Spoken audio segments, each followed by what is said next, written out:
Welcome back to Weave Along with Elewys. I'm Elewys of Finchingfield. Today we're going to head back to Oseberg, Norway to reproduce a woven band that's a little less well known than the 12L1 that we did a few months ago. This one uses 21 cards and 4 threads per card, so no pencil required. It does have some complex turning sequences, so I'm still going to kind of classify this as an intermediate tablet weave, but don't let that scare you. Just to refresh your memory, the Oseberg Ship was found in 1904, just outside of Tonsberg, Vestfold, Norway, and dates to about 834 AD. The burial mound was dedicated to 2 women, one who was in her 80s and the other who was in her 50s. Now, we're not sure if they were related at all. They could have been a mother and daughter pair or some other kind of relatives, but it's also possible that the younger woman was the slave to the older woman who was sacrificed for the occasion, which is the very definition of a dead-end job. Aside from the ship, there were also 3 sleighs, several animal carvings, a cart, a ton of textiles and weaving materials, including a whole loom, a bunch of cards, and works in progress. There are a bunch of great images that can be seen from the museum website, and I'll include links below so you can go check those out. They're really well worth seeing. There are a pair of tablet weaving books that were written by a woman by the name of Bente Skogsas that covers many of the textiles from this dig. Now, this pattern is not from her books. I don't actually have a copy of her books yet, so I have drafted this pattern myself based on images that I've seen online.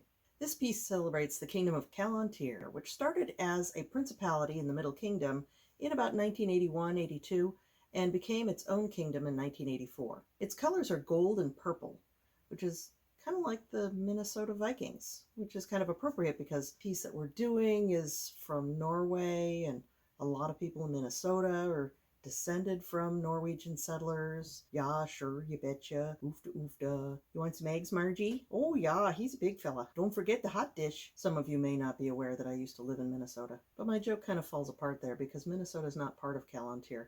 It's actually made up of Kansas, Missouri, Iowa, Nebraska, and the city of Fayetteville, Arkansas. So close. Now, there is one thing I wanted to share with you. I got this enormous pile of weaving cards from a fellow weaver, also a quilter, also in the SCA. So some of you who have done tablet weaving in school back in the 50s or 60s may recognize these cards. These cards probably date to about that time.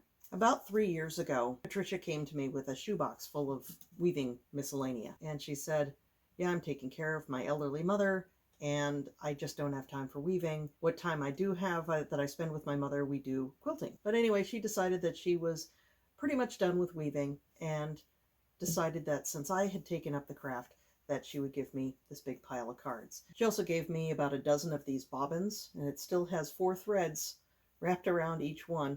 I think she used these for warp-weighted weaving, and she also gave me this really nice shuttle. I totally forgot that that was in there. But the thing that really caught my eye about these cards is that printed on them, it says Lily Mills Company, Shelby, North Carolina, designed for card weaving, Mary M. Atwater. And I thought to myself, who the heck is Mary M. Atwater? Well, I'll tell you. Mary Atwater was born in 1878, and she passed away in 1956. But she was known as one of the people who revived hand weaving in America. Handweaver and Craftsman magazine declared that she was the grand dame and grandmother of the revival of hand weaving in the United States. She studied art at the Chicago Art Institute and in Paris, France, and lived in several western states, as well as Bolivia and Mexico. While she was living in Montana, she started weaving as an artistic outlet and provided business opportunities for women in the community. Because of the Industrial Revolution and the invention of the automatic weaving looms, hand weaving as a craft almost completely died out.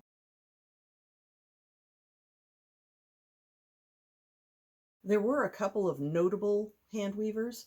One of them was William Henry Harrison Rose, who was known as Weaver Rose, and his sister, Elsie Maria Babcock Rose, who lived in Rhode Island. And there were a few isolated communities along the Appalachians which still did quite a lot of hand weaving. Weaver Rose died in 1913, and it was women like Mary Atwater and Marguerite Davison who revived the art, rebuilding it in North America. Mary had organized a Weavers Guild, collected weaving drafts and articles and notebooks, taught a number of classes, and published her extensive knowledge. In 1928, she published the Shuttlecraft book of American Handweaving through Macmillan Press, which is still available in paperback now for about $33 through Amazon. I've added this title to my Amazon storefront, and the link is in the description if you want to go check it out. So Mary Atwater had gone around and collected all of these patterns and put them together, and through her efforts, restored the almost forgotten art of American handweaving.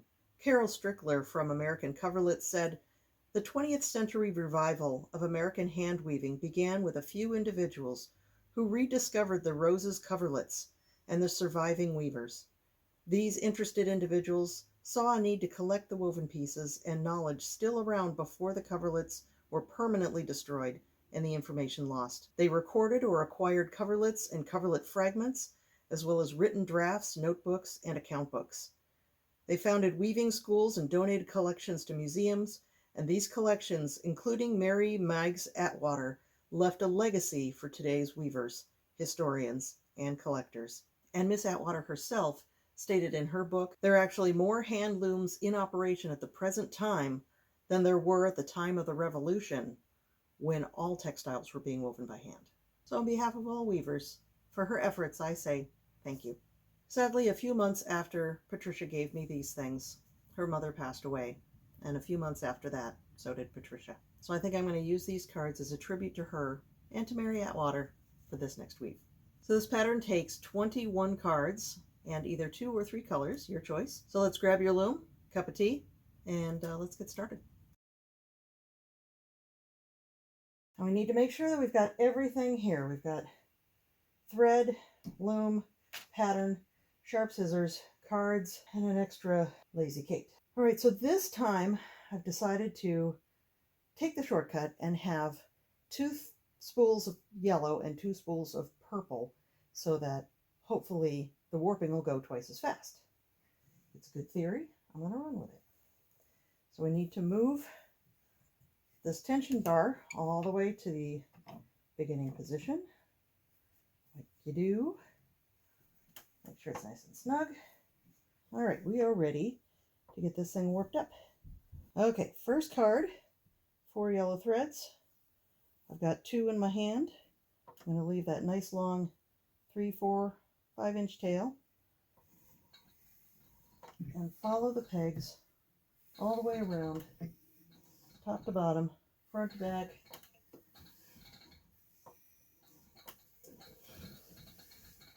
This other Lazy Kate is a little bit noisier.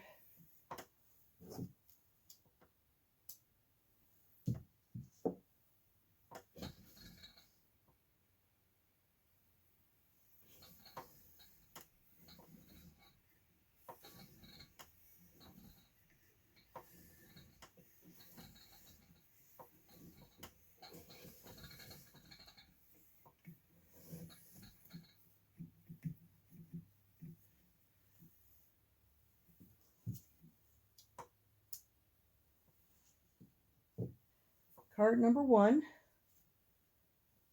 Again, these are labeled A, B, C, D in a clockwise formation. So therefore I'm going to turn the card so it faces me, or faces to the right. If they're labeled counterclockwise, you'll face them to the left, and that way the card is still in the same position.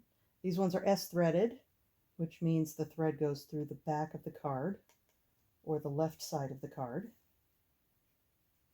All 4 threads will go the same direction. If you thread some of them S and some of them Z, the card will not turn. So you have to thread all of them in the same direction. And that's just, the way physics works, I guess. All 4 threads S-threaded.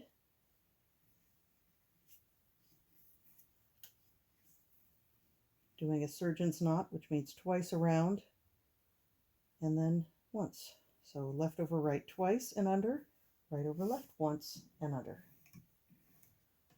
Kind of like how you learned in Scouts. And then scoot all the threads back so that they're out of the way and ready for the next card. That one was tied a little bit tight. I think I'm going to loosen that one just a smidge. The nice thing about doing a surgeon's knot is that it is easier to untie Loosen just a little bit. That's much better. Okay, second card. Again, leave a nice long tail. Following the same path.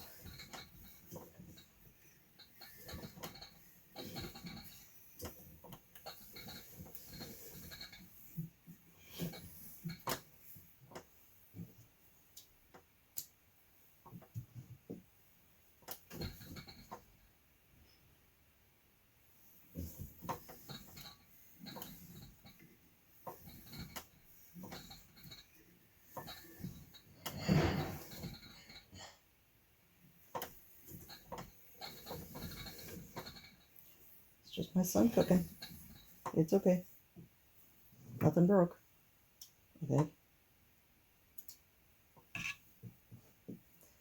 Okay, card number 2, facing the same direction, as all the cards will face the same direction.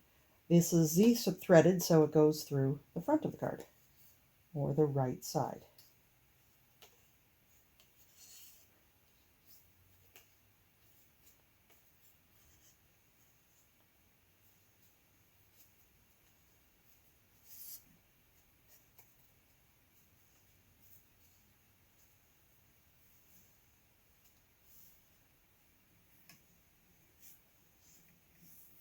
And left over right and under twice. Right over left and under once.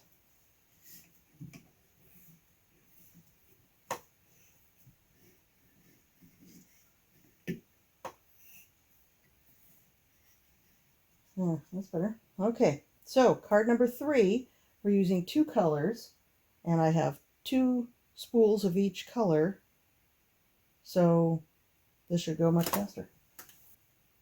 Arrange all 4 threads so that the ends line up. And again, you want to put your fingers between each of the threads so that they don't twist around each other as you warp it. Shorten that one up a little bit. Again, still leave a nice long tail. Put your thumb against that first peg and then warp them as one. This is going to be tricky getting around all of the pegs because they're really close together.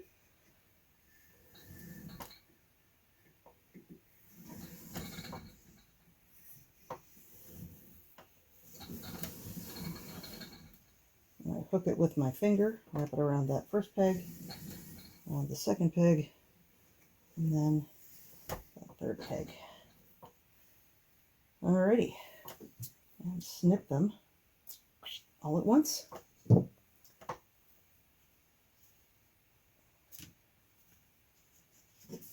This one is Z-threaded. A and D are purple. Z-threaded goes through the top of the card.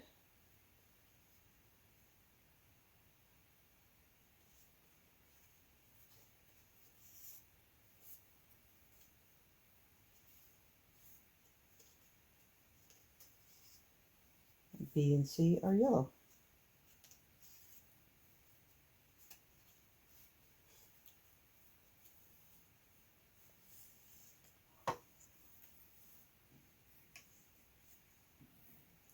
I'll scoot these back before I tie the knot. Maybe that'll help.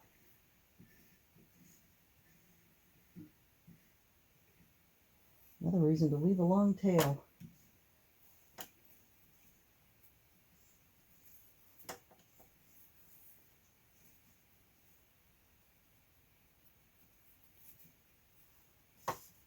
Alright, that's card number 3. Now the rest of the cards are going to be threaded in a similar fashion. Just where the purples and yellows go into which hole is the only thing that's going to be different. Feel free to take your time here so you don't spend a lot of time fixing it later.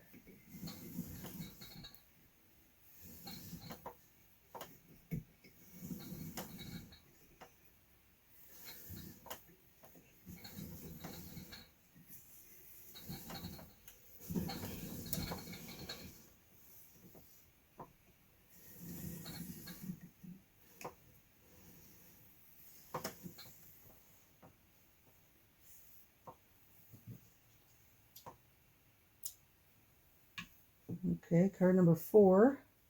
A and B are yellow. C and D are purple. Again, these can be all Z threaded until the end of card 11, and then starting card 12, they'll all be S threaded. So A and B are yellow. A.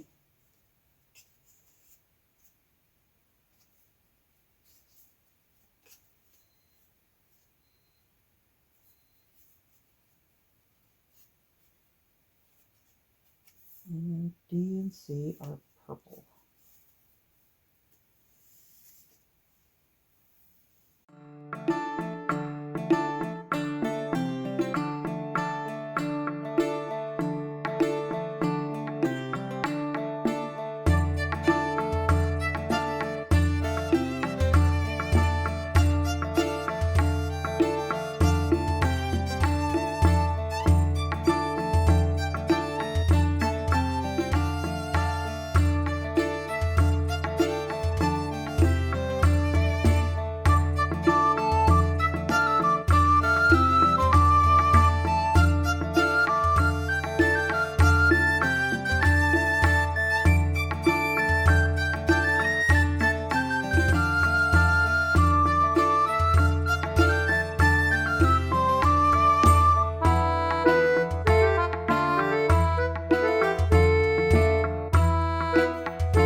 So we have the loom all warped up and ready to go. I have my shuttle loaded up, ready to go. This is going to be fun. This seems like a really cool shuttle. So you want to get a nice long tail, and you will pull that through your shed, which is the opening right between the top threads and the bottom threads, with your cards all in the AD position at the top. So every card should have AD at the top. You pull your tail through, nice long tail, nestle it in there about an inch or 2 fingers width from the knots. We're going to turn all the cards forward. I say we, it's like the royal we, right? All right, we're going to throw that back, throw this one forward, through the shed, lightly tighten. Not going to do much if you try to over tighten it. Turn the cards again.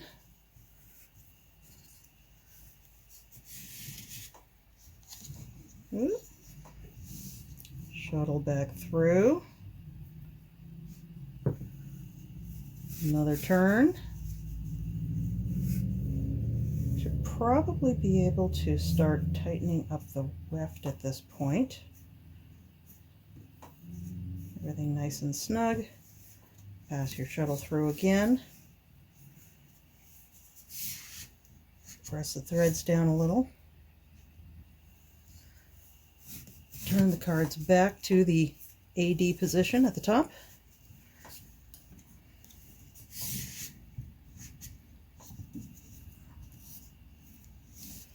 There, we have done one full rotation. Oh, that's kind of cute. It's got a little W at the bottom. That means absolutely nothing, I guess. Okay, so we're going to start with pick 1. We've got this tightened up pretty well.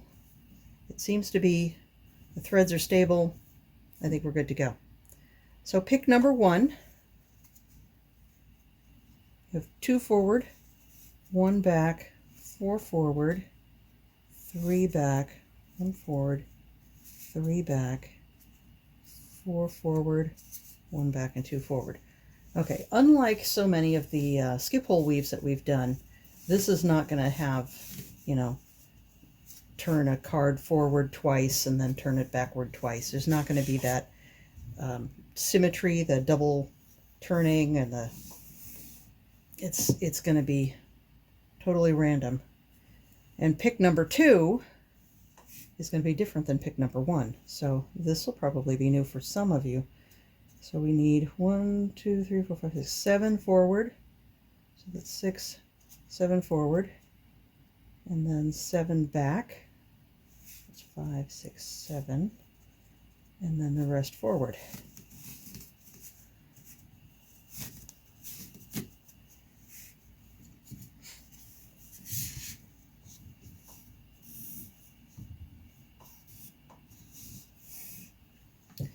Pick number 3, it looks like, is exactly like pick number 2.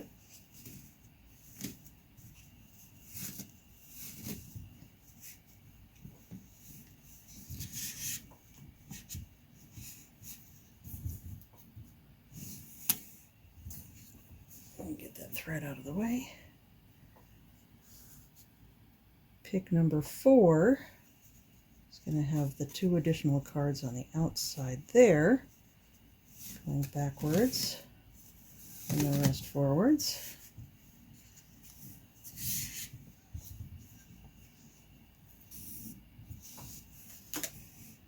Pick number 5,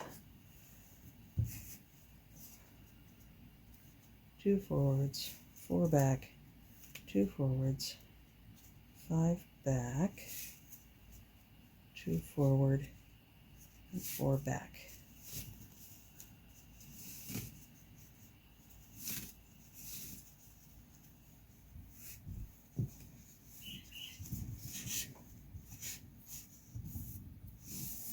We're already starting to see a really cool pattern here. Oh wait, I keep forgetting. This is not do everything twice time. So you kind of get that muscle memory where your body just wants to, it's like, oh, well, we got to turn it again. No, we don't. Not this one. 5 back, 2 forward. So you can bet I'm probably going to end up making a mistake at some point on this pattern. And like I demonstrated in the last video I did about fixing your mistakes, sometimes you just kind of have to backtrack until you figure out where you messed up and then continue forward from there. Let's see, this one goes down, this one goes up, that one goes down, this one goes up, and this one goes down. Yeah.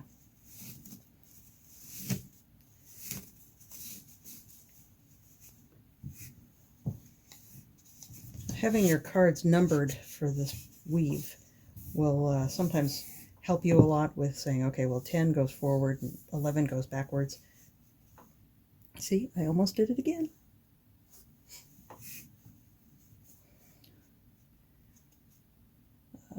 2, 3, 4, 5, 6 backwards.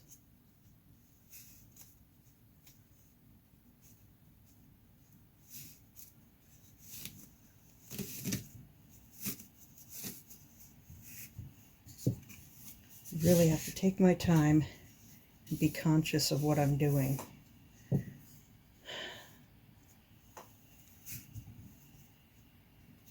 One back, 6 forward, 3 back.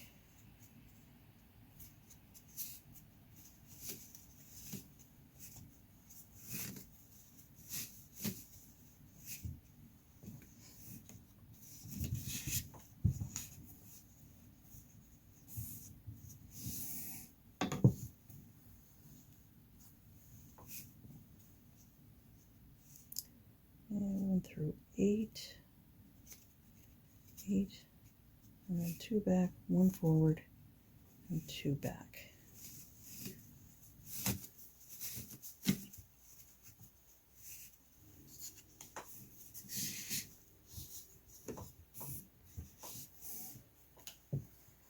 Pick number 11.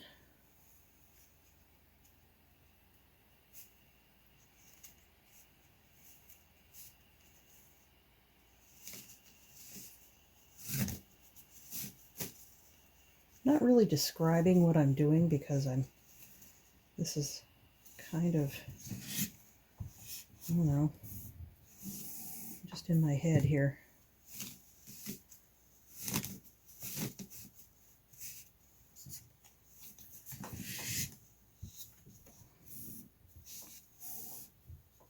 Look at that. Now you will notice that right here on the edge, you've got a long float. That's very normal. So in the pattern, you can see it goes forward and back and forward again. And that's what causes that float. The finer the threads you use, the less that's going to be visible. And this is completely fine. It's probably not going to snag on anything unless you're using really, really heavy threads. But it is something to be aware of.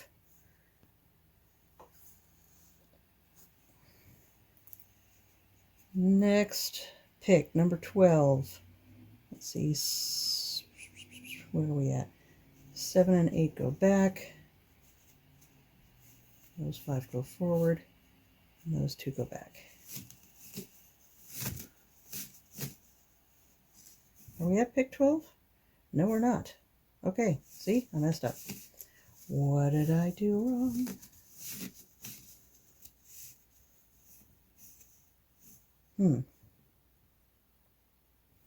Interesting. Okay, I must have missed number 11.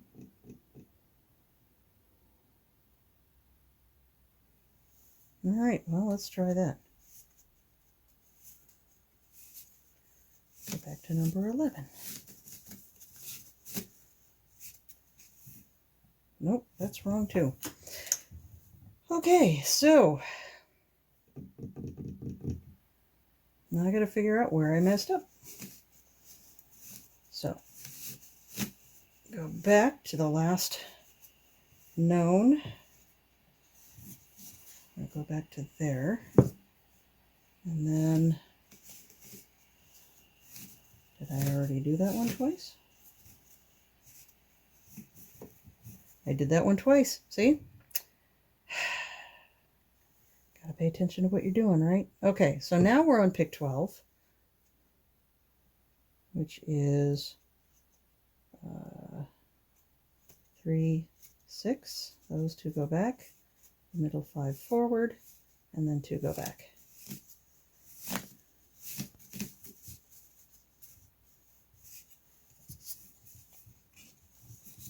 Oh.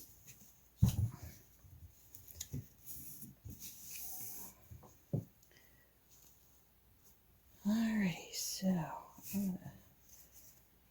1, 2, 3, 4, 5 down, 3, 6, 7 up, 3, 6, 7 up, 7 up, and then 5 down.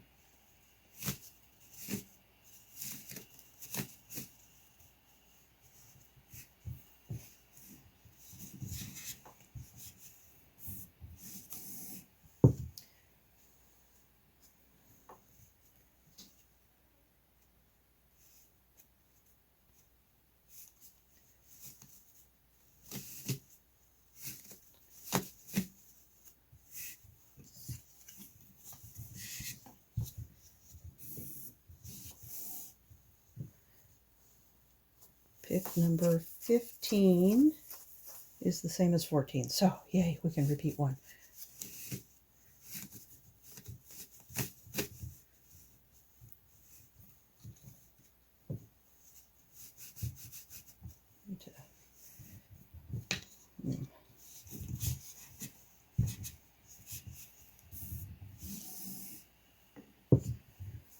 And then pick number 16. 2 on the edges go up. And then the middle one goes down. Okay.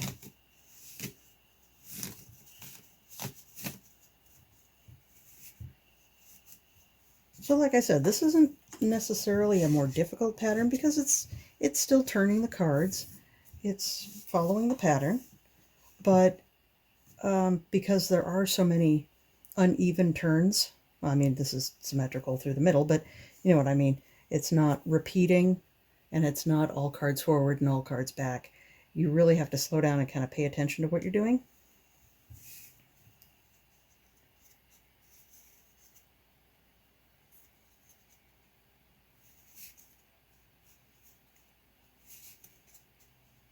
And that one goes down.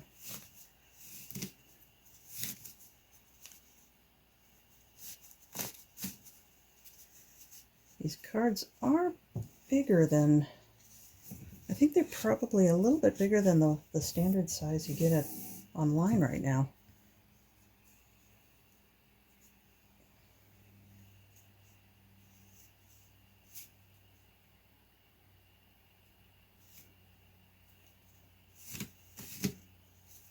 Pick number 18. I have to move the twist above the peg. It's starting to become a nuisance.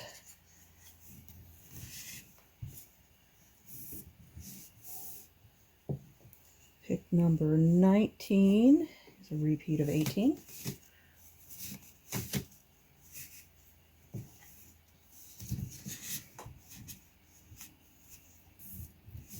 Gosh, that's pretty. That's really pretty. Pick number 20.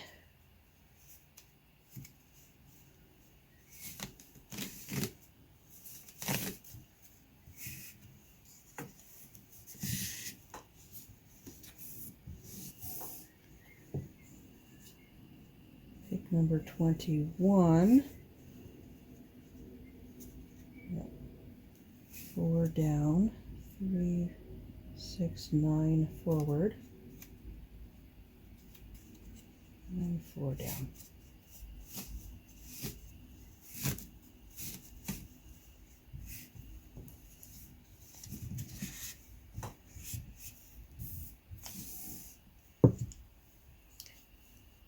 Number 22.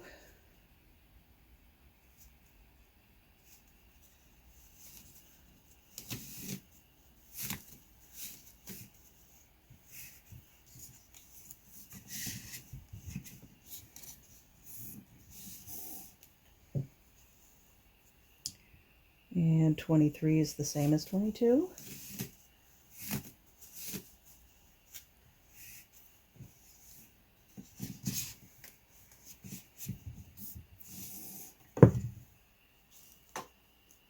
And the last one of this repeat is 24. It's 4 forward. No, 3 forward, 2 back, 3 forward, 4 back, and 3 forward.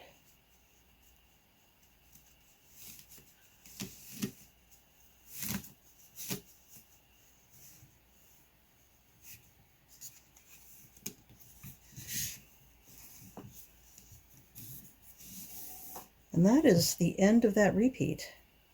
This is really a gorgeous pattern. Backside, well, the backside looks interesting.